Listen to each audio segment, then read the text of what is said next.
Assalamualaikum warahmatullahi wabarakatuh. Welcome back to the Tampan Podcast on offline. Agak gugup sedikit nih karena di sebelah dulu ini ada salah satu yang kemarin berhasil mengharumkan nama Indonesia di SEA Games basketball. Ada Bang Juan. Halo. Loren. Halo. Suatu kehormatan tersendiri bagi Tampan Channel, Bang. Sudah hadir di. Kita mau ngobrol-ngobrol tentang awal-awal basketnya Bang Juan nih. Oke. Mungkin langsung saja ya. Awal-awal basket dari Bang Juan gimana sih, Bang? Boleh diceritain? Jadi awal basket aku tuh pertama kali di kelas 4 SD. Ya. Jadi waktu itu sebelum aku main basket aku main futsal. Jadi waktu di SD aku itu dulu cuma ada 2 olahraga, Ya. futsal sama bola basket. Ya. Nah, pas pulang sekolah aku lihat nih di lapangan kan. Jadi sekolahnya tuh lapangannya di tengah-tengah lah. Ya. Aku lihat kok ramai banget ya di lapangan ya. Terus ada ring basket 2. Terus orang pada ngelempar lah. Ya. Olahraga apaan sih? Terus ya udah aku coba gabung lah, coba main-main lah. Aku belum masuk ke eskulnya kan. Aku coba-coba main. Asik juga ya. Ternyata main basket ya. Udah akhirnya dari situ aku mulai masuk ke eskul sekolah di SD. Ya. Ya udah habis itu dari kelas 4 SD aku lanjut sampai ke sekarang. Sampai sekarang. Berarti udah bermain basket udah dari kelas 4 SD. 4 SD berarti sekitar 12 tahun lah. Iya, 12-13 tahun lah. 12 sampai 13 tahun. Nah, itu kan pasti ada membutuhkan proses ya, Bang ya. Proses itu apa terlahir sendiri kah atau memang ada dari background keluarga sendiri atau gimana? Sebenarnya sih background keluarga nggak ada ya. Nggak ada Jadi ya? kita keluarga aku orang biasa. Sebenarnya juga orang tua juga nggak ngedukung main basket dari awal. Oh. Karena ya pertama aku emang harus difokusin sekolah sih dulu, emang fokus sekolah. Pada akhirnya aku ngelawan lah orang tua. Udahlah, aku pengen main basket nih. Aku pengen main basket nih. Udah terserah deh mau ngedukung apa enggak. Nah jadi dulu tuh sempat aku latihan itu jalan kaki. Nggak dianterin. Ya aku sampai niat jalan kaki buat latihan. Ya pada saat itu aku udah bisa nunjukin di kelas 4 SD udah mulai berkarir lah. Ya. Mulai kayak si Juan bisa main basket ternyata segala macam. Pada akhirnya orang tua udah mikir, oh yaudahlah, gue support lu deh, papa mami support kamu deh main basket. Akhirnya mulai dibeliin sepatu segala macam. Oh, dari situ ya. Tapi ini aku ambil sedikit kutipannya itu ngelawan dalam tanda positif ya. Tanda positif, maksudnya aku pengen nunjukin lah, aku tuh bisa lu main basket gitu. Tapi sempat ada larangan, gimana tuh larangan dari orang tua pada saat itu? Larangannya ya, maksudnya udahlah ngapain sih olahraga, maksudnya di Indonesia olahraga nggak duitnya. Udah fokus sekolah aja, sekolah di luar negeri jadi pinter, buka usaha atau kerja yang bagus lah, ngapain main basket katanya. Realistis orang tua pada dulu ya, pada zaman dulu ya. Iya.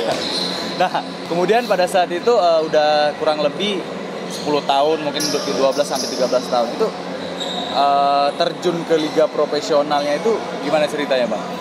Jadi aku tuh dari SMP tuh aku udah pertama kali kontrak sama Garuda Bandung. Oh, Garuda. Awalnya dari SMP 1. Ya. Akhirnya aku kontrak 3 tahun sampai SMA, ya kan, sampai SMA. Nah, di SMA itu aku disuruh ke kuliah ke Perbanas sama Garuda Bandung. Pada akhirnya, aku nggak mau nggak mau ke Perbanas. Aku pengen ke UPH karena aku dapet beasiswa UPH kan. Maksudnya, kenapa aku dapat beasiswa yang lebih bagus, aku ambilnya yang nggak bagus gitu kan. Udah kira aku ke UPH. Nah di situ adalah struggle lah segala macam. Terus pas tahun ketiga aku kuliah, Mas Erik nawarin. Mas Erik Thohir? Ya, Mas Erik, tapi Mas Erik lewat manajernya namanya Baby Diska, itu yang cewek manajer SMK. Dia nawarin, Juan mau main ke liga profesional kan, main di Satria Muda. Wah, mau banget lah teh. Itu cita-cita aku sebenarnya dari dulu. Aku juga emang ngefans sama tim Satria Muda dari zamannya Koroni main, terus Coach Yobel Sondak main juga. Dari situ ya udah tahun ketiga aku di UPH, aku keluar dari tim UPH, aku tangan-tangan sama tim Satria Muda. Ya. Berarti di Satria Muda ini udah kurang lebih berapa tahun tuh? Aku udah 6 tahun. Udah 6 tahun. Nah, itu pasti ada suka duka ya, Bang. Boleh dong di-share ke sahabat-sahabat Tampaners suka dukanya, Bang. Suka duka apa main basket? Ya, suka dukanya main basket. Pertama suka dukanya. Di IBL. Oh, di IBL. Iya, di IBL. Sukanya sih pertama dapat gaji gede. Karena aku ya puji Tuhan bisa di tim yang gede ya. Gajinya oke lah. Terus sukanya ya pertama tambah teman banyak lah. Terus ketemu juga senior-senior yang dulunya aku ngefans lah kayak Arki, Coach Yobel, Koroni segala macam. Akhirnya main bareng. Iya, akhirnya main bareng. Dulu cuma bisa nonton doang. Pengennya jadi main IBL. Tonton banyak orang-orang ya.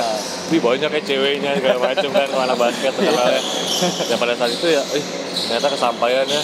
Cita-citaku jadi pemain basket. Apalagi dapetnya di tim Satria Muda. Dukanya pertama ya latihan capek pasti. Latihan capek. Cuman ya itu satu tanggung jawab kita lah ya, maksudnya ada hak dan kewajiban lah.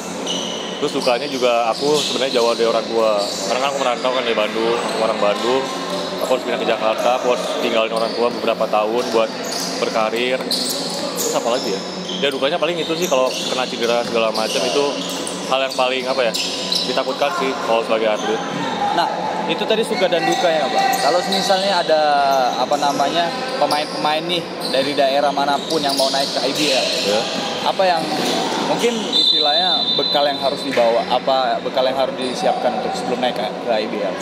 Bekalnya sih pertama sih harus mental sih, karena ya orang perantau ya harus mental lah yang diujinya. Maksudnya orang daerah yang jauh, aku aja yang Bandung sama Jakarta deket aja, mental aku diuji di sini. Apalagi orang dari luar pulau segala macam kan, yang maksudnya mungkin yang nggak bawa apa-apa ke Jakarta segala macam, dia apa ya, pengen survive lah di Jakarta untuk bermain basket.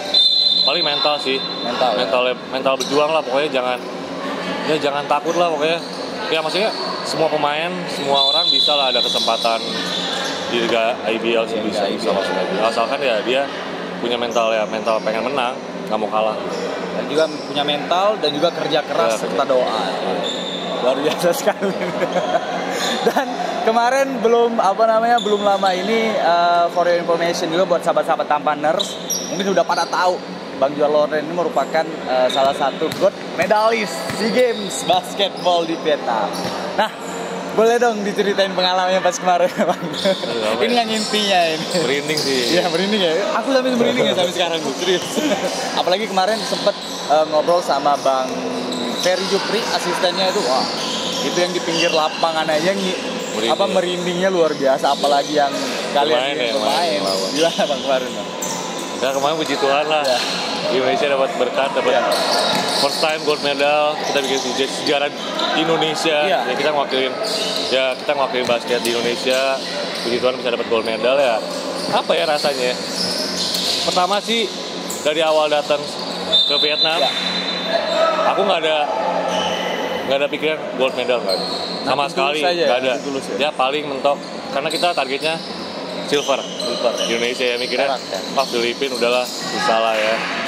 Udah berjalannya waktu, lawan Thailand pertama, lawan Malaysia, emang berat sih itu ya, karena ada pemain asing kita yang si Marcus Bolden sempat main kan. Terus kita lawan Thailand bisa menang tanpa Marcus, lawan Malaysia bisa menang juga tanpa Marcus sampai ke ujung sebelum lawan Filipina kan. Ya udah pas lawan Filipina malamnya aku kan sekaman sama Vincent kan, Vincent Kosasi. Chen, udahlah, latihan dulu saja ya malam ini, udah kita istirahat bagus, besok fight. Menang nggak menang ya udah, menang kita bikin sejarah, kalah udah biasa lawan Filipina kan. Udahlah, ya udah. Pada akhirnya pas game time-nya, kok kita bisa ya nahan Filipina ya, maksudnya? Ya maksudnya emang Filipina mungkin rosternya nggak deep banget, cuman kan maksudnya dengan levelnya liga mereka sama liga kita jauh banget dong. Mereka pemain PBA yang udah berapa tahun PBA, ada MVP segala macam gabung di satu, sedangkan kita liganya nggak terlalu tinggi, terus jarak latihan pun cuma sebentar kan kita SEA Games. Mereka udah bertahun-tahun segala macam. Ya akhirnya kita itu yang nggak disangka-sangka sih dari gue sebagai player yang bisa dapat medali itu, wah gue nggak nyangka sih. Apalagi pas Bolden udah masukin 2 itu tinggal 3 lagi itu yang partnya bener-bener Indonesia satu Indonesia. Tapi aku narik ke belakang sedikit, pada saat melawan Malaysia itu ada terdapat struggle nih Bang. Tahu kan netizen Indonesia kan banyak ini segala macam kan.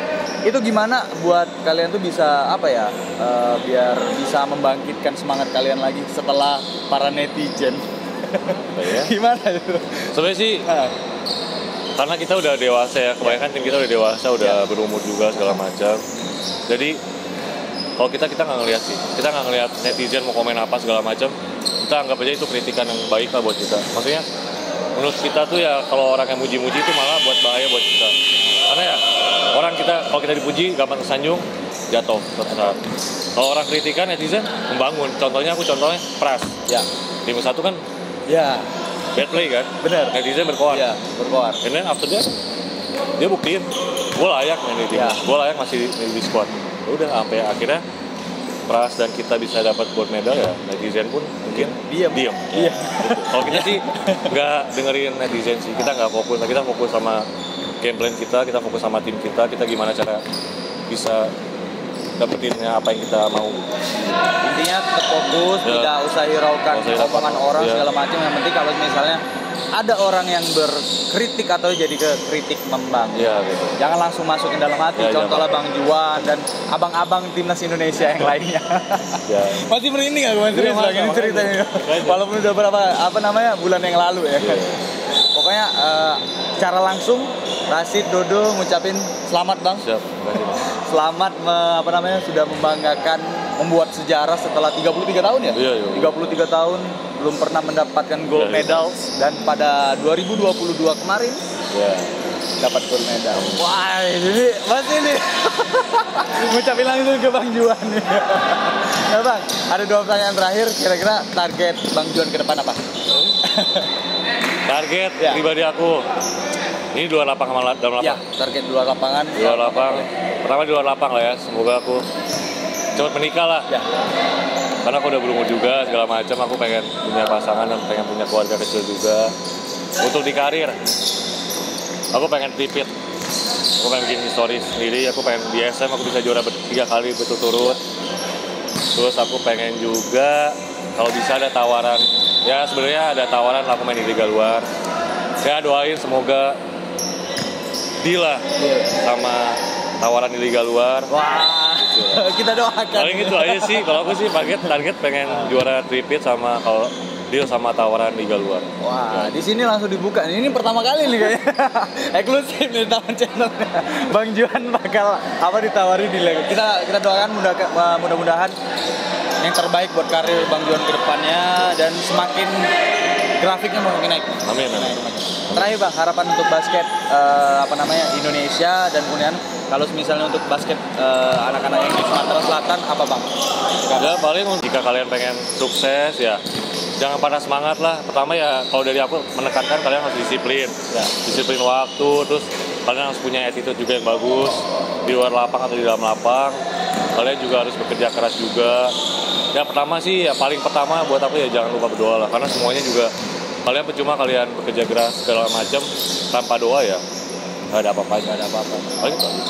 Penting kalau misalnya tetap kerja keras, tetap doa, tetap mentalnya harus kuat. Luar biasa sih. Thank you Bang Juan.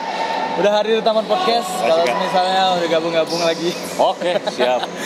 Dan kita tunggu di Palembang ya. Siap. Taman ya. Amin. Siap, thank you Bang. Ya, sahabat-sahabat Tamaners, setelah episode kita dengan Bang Juan Loren, nantikan episode-episode yang selanjutnya lebih eksklusif lagi bareng-bareng pemain yang ada di Indonesia ya. The Taman Podcast, all body have a story. Thank you guys. Thank you.